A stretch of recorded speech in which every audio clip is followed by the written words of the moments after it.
نحمده ونصلي على رسوله الكريم اما بعد فاعوذ باللہ من الشیطان الرجیم بسم اللہ الرحمن الرحیم۔ السلام علیکم ورحمۃ اللہ وبرکاتہ۔ آج ہم سورہ نساء پارہ نمبر 4 آیت نمبر 22 اور 23 کی تفسیر اور لفظی ترجمہ کریں گے انشاءاللہ تعالی۔ وَلَا تَنكِحُوا مَا نَكَحَ آبَاؤُكُم مِّنَ النِّسَاءِ من النساء إلا ما قد سلف إنه كان فاحشة ومقتا وساء سبيلا۔ ولا اور مت تنکحوا تم سب نکاح کرو، ماں جن سے نکاح نکاح کیا ہو، آباؤکم تمہارے باپوں نے، من النساء عورتوں سے، الا مگر، ما جو، قد سلف یقیناً پہلے ہو چکا، انہو بے شک یہ، کان ہے، فاحشہ بے حیائی، ومقتا اور سخت ناپسندیدہ، وساء اور برا ہے، سبیلا راستہ، وَأَخَوَاتُكُمْ اور تمہاری بہنیں، مِنَ الرَّضَاعِ دودھ سے، وَأُمَّهَاتُ نِسَائِكُمْ اور تمہاری عورتوں کی مائیں یعنی ساسیں، وَرَبَائِبُكُمْ اور تمہاری پالی ہوئی لڑکیاں، الَّتِي جو، فِي حُجُورِكُمْ تمہاری گود میں پلنے والی ہیں، مِن نِسَائِكُمْ تمہاری ان عورتوں سے ہیں،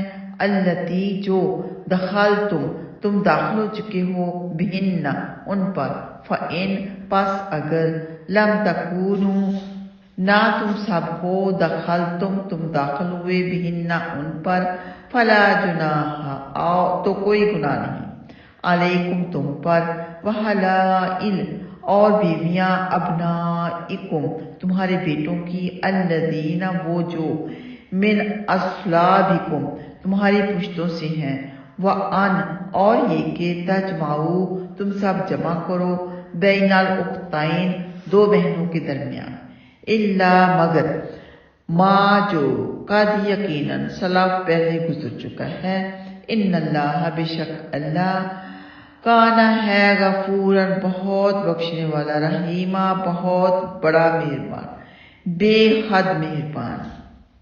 تو اللہ سبحانہ وتعالیٰ نے باپ کی عزت، تعظیم اور احترام کی وجہ سے یہ حرام قرار دیا ہے کہ بیٹا اپنے باپ کی منکوحہ سے نکاح کرے، اور جس کسی نے زمانہ جاہلیت میں ایسا کیا اور اسلام کے آنے کے بعد فوراً اس سے باز آ گیا تو اللہ سبحانہ وتعالیٰ اس کو معاف کر دے گا۔ باپ کی منکوحہ سے شادی بدترین خصلت ہے، بہت برا کام ہے، بہت گناہ کی بات ہے، اس لیے کہ یہ ماں سے شادی کرنے کی مانند ہے، اور یہ حرکت اللہ سبحانہ وتعالیٰ اور اس کے مروت والے بندوں کے نزدیک بہت ہی مبغوض اور بہت ہی برا چلن ہے، اس لیے کہ باپ کی عزت سے کھلواڑ ہے۔ باپ چاہے مر جائے یا اسے طلاق دے دے، اس کی منکوحہ سے آپ شادی نہیں کر سکتے۔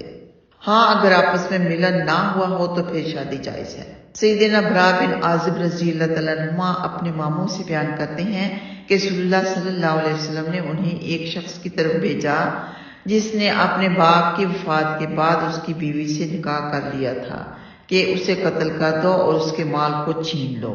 یہ مسند احمد میں موجود ہے، ابو داؤد میں بھی، ترمذی میں بھی۔ تو جو بھی نبی پاک صلی اللہ علیہ وسلم فرماتے تھے وہ اللہ کے حکم سے ہی فرماتے تھے۔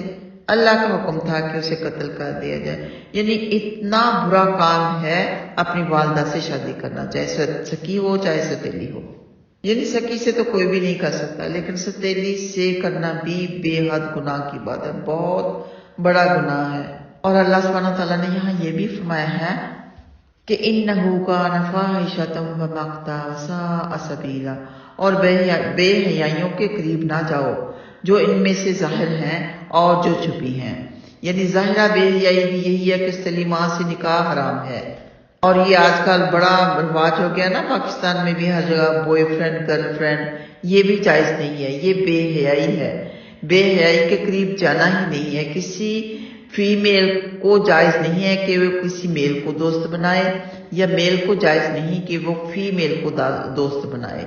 اسی سے آپس کے تعلقات بڑھتے ہیں اور بے حیائی کے قریب چلے جاتے ہیں تو اللہ سبحانہ تعالیٰ کا تو فرمان ہے زنا تو کیا بے حیائی کے قریب بھی نہیں جانا۔ آگے اللہ سبحانہ تعالیٰ نے جو رشتے حرام کیے ہیں ان کے بارے میں فرمایا ہے۔ اس آیت میں اللہ سبحانہ تعالیٰ نے نسبی، رضاعی اور سسرالی محرمات کو بیان کیا ہے۔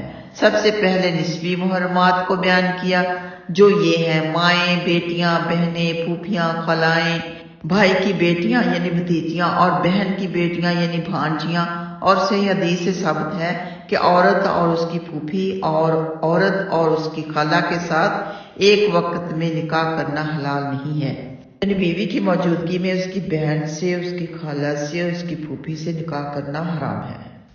اس کے بعد رضاعی محرمات کا ذکر ہے۔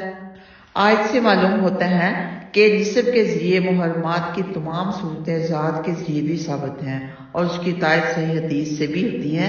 اس کے بعد سسرالی محرمات کا ذکر آیا ہے جو یہ ہیں بیویوں کی مائیں، بیویوں سے صرف عقد کرنے ہی سے ان کی مائیں حرام ہو جاتی ہیں، یعنی نکاح کرنے سے بیوی سے نکاح کر لیا، اب جو اس کی ساس ہے وہ ہمیشہ کے لیے اس کے لیے حرام ہو جاتی ہے۔ اور بیویوں کے پہلے شوہر کی لڑکیاں یعنی ستیلی بیٹیاں جن بیویوں کے ساتھ ان کے شوہر ہم بستری کر چکے ہوں یعنی ستیلی مائیں، اگر کوئی شوہر اپنی بیوی کو جماع سے پہلے ہی طلاق دے دے یا وہ منکوحہ عورت مر جائے تو اس کے پہلے شوہر کی بیٹی سے شادی کرنا جائز ہے، یعنی ستیلی بیٹی سے تب شادی کرنا جائز ہے اگر بیوی سے کوئی مباشرت نہ کی ہو تو، اور وہ مر گئی ہو تو، یا طلاق دے دی ہو تو۔ اور بیٹوں کی بیویاں وہ بھی حرام ہیں۔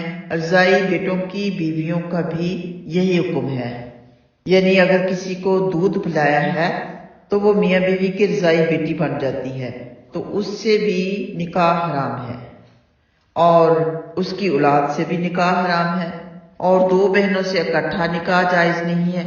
اس کے بعد اللہ سبحانہ تعالیٰ نے فرمایا کہ اگر کسی نے زمانہ جاہلیت میں دو بہنوں کو بذریعہ نکاح اپنے پاس جمع کیا تھا اور اب اس سے باز آ گیا تو اللہ سبحانہ تعالیٰ اسے معاف کر دے گا، اور اللہ بڑا معاف کرنے والا، بے حد رحم کرنے والا ہے۔ فرمایا امہاتکم اللاتی ارضعنکم واخواتکم من الرضاعہ، یعنی نسبی ماں اور بہن، اسی طرح رضاعی ماں اور رضاعی بہن بھی حرام ہیں۔ یہاں دو رشتوں کا ذکر ہے مگر حدیث کی روح سے وہ ساتوں رشتے جو نسب سے حرام ہیں دودھ سے بھی حرام ہیں، یعنی جو رشتے خون کی نسبت سے حرام ہیں وہ کسی غیر کو دودھ پلانے سے بھی حرام ہو جاتے ہیں، یعنی جو اس کے رشتے ہوں گے رضاعی کے وہ سب حرام ہو جائیں گے۔ سیدہ عائشہ صدیقہ رضی اللہ تعالیٰ عنہا بیان کرتی ہیں کہ رسول اللہ صلی اللہ علیہ وسلم نے فرمایا رضاعت سے بھی وہ رشتے حرام ہو جاتے ہیں جو نسب سے حرام ہوتے ہیں۔ یہ بخاری میں، مسلم میں موجود ہے۔ قرآن مجید نے دودھ پینے کو حرمت کا سبب قرار دیا ہے، یہ وضاحت نہیں فرمائی کہ کم از کم کتنی مرتبہ دودھ پیا ہو، مگر سیدہ عائشہ صدیقہ رضی اللہ تعالیٰ عنہا بیان کرتی ہیں کہ قرآن مجید میں 10 متین رضاعت دودھ پینا کے بارے میں حکم نازل ہوا تھا جو حرام قرار دیتے تھے، پھر ان میں سے 5 رضاعت کو منسوخ کر دیا گیا۔ جب نبی پاک صلی اللہ علیہ وسلم کی وفات ہوئی تو انہیں قرآن مجید میں پڑھا جاتا تھا، یہ مسلم میں موجود ہے، یعنی 5 دفعہ اگر کسی بچے نے جی بھر کے دودھ پیا ہو تو وہ ہمیشہ کے لیے اس کے جو رشتے ہیں ان سے نکاح کرنا حرام ہو جاتا ہے اور وہ ہمیشہ کے لیے رضاعی بیٹا یا رضاعی بیٹی بن جاتی ہے۔ اور یہ بھی یاد رہے کہ یہ دودھ پلانا اسی وقت معتبر ہوگا جب دودھ پلانے کی مدت یعنی 2 سال کے اندر ہو۔ 2 سال کے اندر اگر کسی بچے کو دودھ پلایا ہے تو وہ رضاعی اولاد بن جاتی ہے۔ اب رشتوں کے بارے میں تفصیلاً جاننا ہے تو سارا ہی بیان کرنا پڑے گا کہ آگے اللہ سبحانہ تعالیٰ فرماتے ہیں کہ ربائبکم اللاتی فی حجورکم من نسائکم اللاتی دخلتم بہن، یعنی بیوی کی دوسرے خامد سے جو لڑکی ہو وہ بھی حرام ہے، بشرطے کہ اپنی بیوی یعنی اس لڑکی کی ماں سے جمع کر لیا ہو۔ اگر جماع سے پہلے طلاق دے دے تو عورت کی لڑکی سے نکاح جائز ہے۔ سیدہ ام حبیبہ رضی اللہ تعالیٰ عنہا نے کہا اے اللہ کے رسول، آپ میری بہن ابو سفیان کی بیٹی سے یعنی ابو سفیان کی بیٹی جس کا نام عزا تھا اس سے نکاح کر لیں۔ آپ صلی اللہ علیہ وسلم نے فرمایا کیا تم اس بات کو پسند کرتی ہو؟ انہوں نے عرض کی جی ہاں، مگر میں پہلے بھی اکیلی نہیں بلکہ آپ کی اور بیٹیاں بھی تو ہیں۔ دراصل میں اس بات کو پسند کرتی ہوں کہ خیر و بھلائی میں میرے ساتھ جو شریک ہو وہ میری بہن ہو۔ آپ صلی اللہ علیہ وسلم نے فرمایا مگر یہ میرے لیے حلال نہیں۔ انہوں نے کہا کہ یہ میں نے اس لیے کہا تھا کہ ہم نے سنا تھا کہ آپ ابو سلمہ رضی اللہ تعالیٰ عنہ کی بیٹی درہ سے نکاح کرنے کا ارادہ رکھتے تھے۔ آپ صلی اللہ علیہ وسلم نے فرمایا ام سلمہ کی بیٹی درہ سے عرض کی جی ہاں۔ فرمایا اگر وہ میری زیر پرورش ربیہ نہ ہوتی تو پھر بھی میرے لیے حلال نہ تھی، کیونکہ یہ میرے رضاعی بھائی کی بیٹی ہے۔ مجھے اور ابو سلمہ کو صوبیہ نے دودھ پلایا تھا، لہٰذا اپنی بیٹیوں اور بہنوں کو میرے نکاح کے لیے پیش نہ کیا کرو۔ یہ بخاری میں موجود ہے، مسلم میں بھی۔ اور قرآن پاک میں صرف 2 بہنوں کو جمع کرنا منع ہے، مگر سیدنا ابو ہریرہ رضی اللہ تعالیٰ عنہ بیان کرتے ہیں کہ رسول اللہ صلی اللہ علیہ وسلم نے فرمایا پھوپھی اور بھتیجی اور خالہ اور بھانجی کو ایک نکاح میں جمع نہ کیا جائے۔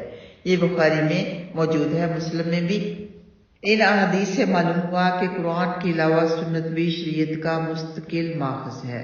قرآن میں صرف 2 بہنوں کو جمع کرنا منع آیا ہے، حدیث میں پھوپھی، بھتیجی یا خالہ، بھانجی کو جمع کرنا بھی منع وارد ہوا ہے۔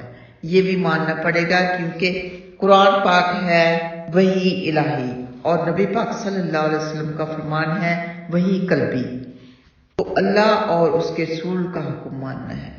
اللہ سبحانہ تعالیٰ ہم سب کو عمل کی توفیق عطا فرمائے، آمین یا رب العالمین۔ اللہ سبحانہ تعالیٰ کے حکم سے، اللہ کے فضل و کرم کے ساتھ ہمارا 4تھا پارہ مکمل ہوا۔ انشاءاللہ تعالیٰ رمضان المبارک کے بعد 5ویں پارے کی طرف آئیں گے۔ جو بھی ہم سے کمی کوتاہی ہوئی اللہ سبحانہ تعالیٰ معاف فرمائے اور قبول فرمائے، اور قرآن پاک کو اللہ سبحانہ تعالیٰ ہمارے لیے باعث برکت، باعث شفا، باعث شفا، باعث ہدایت بنائے، آمین یا رب العالمین، اور ہمارے لیے قبر میں اور آخرت میں نور بنائے، آمین یا رب العالمین۔ وآخر دعوانا ان الحمد للہ رب العالمین۔ السلام علیکم ورحمۃ اللہ وبرکاتہ۔